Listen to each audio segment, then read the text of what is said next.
YouTube రామరాజ్యం channel ప్రేక్షకులకు నమస్కారం. ఈరోజు ప్రధాన అంశం కుల వృత్తిని కాదని పొలం వృత్తిని నమ్ముకొని ఓ వడ్డెర కులానికి సంబంధించిన రైతు ఏ విధమైన కుటుంబంలో విషాదం జరిగిందో అనే విషయానికి వస్తే, ప్రస్తుతం మనం రైతు కుటుంబ విషయాలకు వస్తే, రైతు కష్టపడతాడు. ఉదయం తెల్లవారి 3:30 గంటలకే లేస్తాడు, పొలం మీద దృష్టి పెడతాడు. అతని కష్టాలు అన్ని ఇన్ని ఉండవు.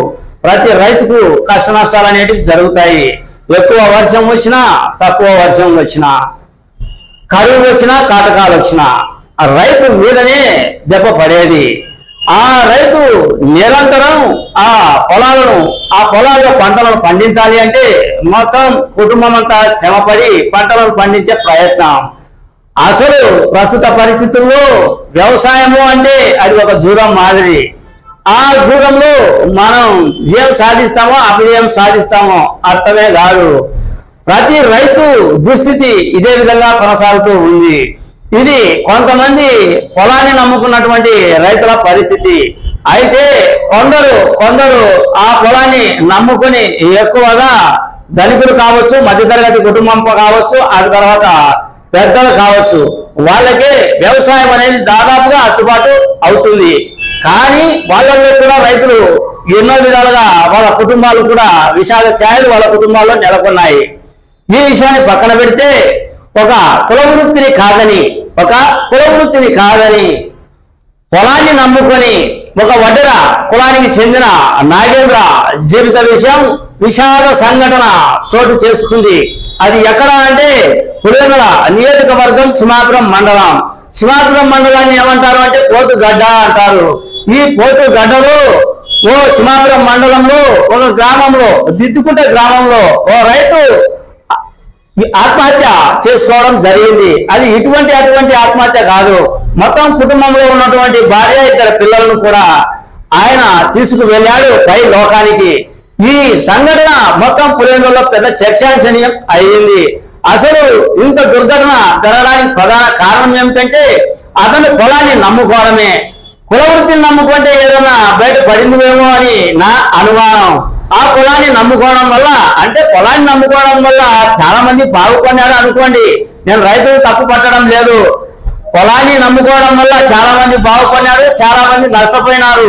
రైతులను నేను తప్పు పట్టడం లేదు. నా మైండ్ లో ఉన్న ఆలోచన ప్రకారం నేను చెప్తూ ఉన్నా. ఇతను పొలాన్ని నమ్ముకున్నాడు, కుల వృత్తిని నమ్ముకోకుండా. అంటే తన దగ్గర ఉన్నటువంటి కేవలం చిన్న పొలంలో వ్యవసాయం చేసుకుంటూ ఇంకా వేరే వాళ్ళ వద్ద ఆ పొలాన్ని తీసుకొని ఆ పంటలను వేసుకోవడం వలన అత్యధిక చీని తోటల మీద ఆధారపడి ఉండడం వలన ఖర్చులు ఎక్కువై ఉండడం వలన దానికి తోడు వాతావరణం అనేది సహకరించకపోవడం వలన ప్రస్తుత స్థితిగతుల్లో ఆయన కుటుంబంలో విషాదం చోటు చేసుకోవడానికి ప్రధాన కారణం అయినట్టు ఉంది అనేది నా ఆలోచన. అందులో భాగంగానే దిద్దకుంట గ్రామానికి చెందిన ఒక వడ్డెర కులస్తుకి చెందిన నాగేంద్ర అనే అతని కుటుంబంలో విషాద ఛాయ నెలకొనడానికి ప్రధాన కారణం పొలాన్ని నమ్ముకున్నాడు అన్నదే. ఆ పొలాన్ని నమ్ముకోవడం వలన అన్యోన్యంగా ఉండే కుటుంబం అది కాక ఆ గ్రామంలో, దిద్దకుంట గ్రామంలో వడ్డెర కులస్తుల సంఖ్య ఎక్కువ అంట. వడ్డెర కులస్తులే ఎక్కువగా ఉన్నారు అంట. వడ్డెర కులస్తులకు సంబంధించిన దిద్దకుంట గ్రామంలో వడ్డెర కులానికి చెందిన నాగేంద్ర పొలాన్ని నమ్ముకుని ఆత్మహత్య చేసుకోవడం ఇది దుర్ఘటనే కదా. అయితే అక్కడ ఉన్నటువంటి స్థితిగతుల ప్రకారం ఎవరు ఎప్పుడు ప్రాణాలు పోతాయో మనకు తెలియదు కదా. అంతా దైవాధీనం. దేవుడు ఎట్లా చెప్తే అట్లా వెళ్లాల్సిందే. కాకపోతే మనకున్న ఆలోచన ప్రకారం, మనకున్న స్థితిగతుల ప్రకారం ఒక రైతు కుటుంబం పంట పొలాలను నమ్ముకొని విషాద ఛాయలోకి వెళ్ళింది కనుక ఒక సీనియర్ జర్నలిస్ట్ గా నేను ఈ వీడియో చేయదలిచా. ఆయన కుటుంబాన్ని బీటెక్ రవి కావచ్చు, అతని తమ్ముడు భరతరెడ్డి కావచ్చు, వేంపల్లె తెలుగుదేశం ఇన్ఛార్జి రఘునాథ్ రెడ్డి కావచ్చు, ఆ తర్వాత అందరూ అతని కుటుంబాన్ని పరామర్శించడానికి వెళ్ళారు. ఆ తర్వాత ఇదే అంశాన్ని డిఎస్పీ మురళీ నాయక్ కూడా వివరించాడు. చూడండి ఈ వీడియోలో ఇలా. Good morning brother. ఒక బాధాకరమైనటువంటి సంఘటన మన పులివెందుల కాన్స్టిట్యుయెన్సీ సింహాద్రిపురం మండలం దిద్దేకుంట గ్రామంలో జరిగింది. వివరాల్లో వెళ్తే ఆ దిద్దేకుంట గ్రామంలో ఒక వడ్డెర కులానికి సంబంధించినటువంటి నాగేంద్ర, వయసు 45 సంవత్సరాలు, ఒక సాధారణమైన రైతు. అతనికి పొలం ఒక 1.5 ఎకరా పొలం ఉంటుంది. ఆ దుద్దేగుంట గ్రామం నుంచి east side, north east side అక్కడ ఆయన చీనీ పంటలు వేసుకుంటుంటాడు. చీనీ పంటలతో పాటు చుట్టుపక్కల విలేజ్లో ఉండేటువంటి రైతుల నుంచి ఒక 15 ఎకరాల పొలాలు కూడా కౌలుకు తీసుకొని చేస్తూ ఉంటాడు.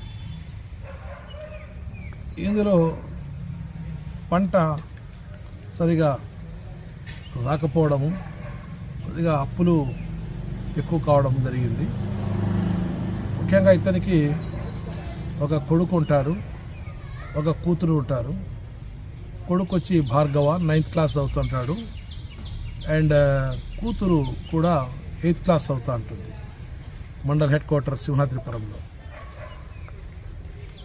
భార్య వ్యవసాయ పనులకు తోడుగా ఉంటారు. ఆమె పేరు వాణి. ఆమెకు ఒక ఏజ్ 35. వీళ్ళ జీవితం మంచి అన్యోన్యంగానే ఉంటుంది. ఉన్న కాటికి లైఫ్ ఎంజాయ్ చేస్తుంటారు. హ్యాపీగానే వ్యవసాయ పనులు ఉంటారు. Both wife and husband, childrens అంతా.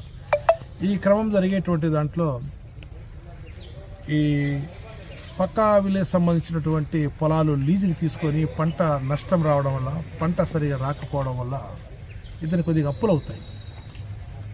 ఈ అప్పులు నుంచి ఎవరిచ్చారు అప్పు, ఏం కథ అనేది వివరాలు ఇంకా రాలేదు. అది కూడా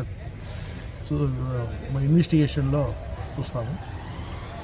దాంట్లో భాగంగా ఈ అప్పులు ఎక్కువ కావడం వల్ల అతను గత రాత్రి ఒక 8 నుంచి 10 గంటల మధ్య కాలంలో తన ఇంట్లో నుంచి ఒక మోటార్ సైకిల్ ఉంటుంది. ఫస్ట్ భార్యను, వాణిని తీసుకెళ్తాడు పంట దగ్గర. అక్కడ ఆమెను ఒక తాడు తీసుకొని ఆమెను గట్టిగా అరౌండ్ ది నెక్ బిగించడం వల్ల ఆమెను అక్కడే చంపేస్తాడు. దాని తర్వాత కూతురు ఎవరైతే ఉన్నారో 8th క్లాస్ చదివి గాయత్రి అనే అమ్మాయి, ఆమెను తీసుకెళ్తాడు. తీసుకుని వెళ్ళి ఆ పాపను కూడా చంపేస్తారు. తర్వాత మళ్ళా అగైన్ కొడుకుని తీసుకొని వెళ్తాడు. కొడుకును కూడా అక్కడ తీసుకుని వెళ్ళి అదే తాడు సహాయంతో గొంతు బిగించి చంపేస్తారు. అంటే 3 డెత్స్ చంపినారు. It's murder.